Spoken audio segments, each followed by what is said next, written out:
اكره لغيرك ما لنفسك تكره، وافعل بنفسك فعل من يتنزه، وادفع بصمتك عنك خاطرة الخنا،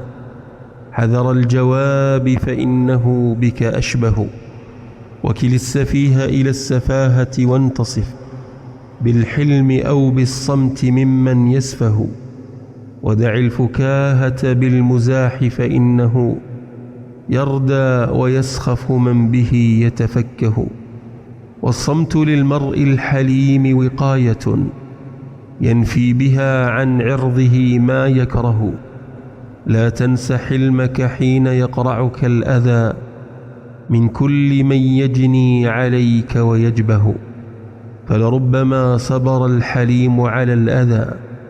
حتى يرى وكأنه يتدله، ولربما حجب الحليم جوابه بالصمت منه وإنه لمفوه، ولربما جمح السفاه بذي الحجى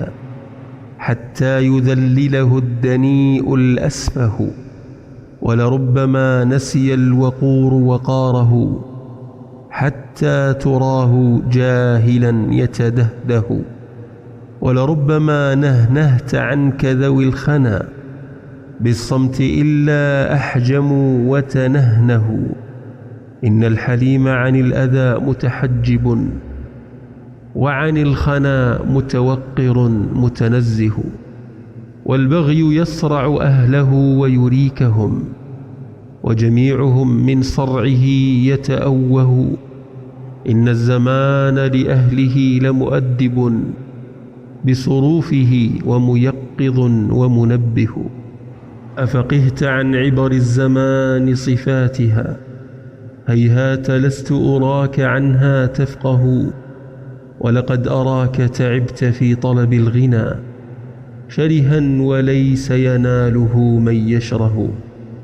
وأراك في الدنيا وأنت منازع ومنافس وممازح ومقهقه، قل للذين تشبهوا بذوي التقى لا يلعبن بنفسه متشبه، هيهات لا يخفى التقى من ذي التقى، هيهات لا يخفى امرؤ متأله، إن القلوب إذا طوت أسرارها أبدت لك الأسرار منها الأوجه.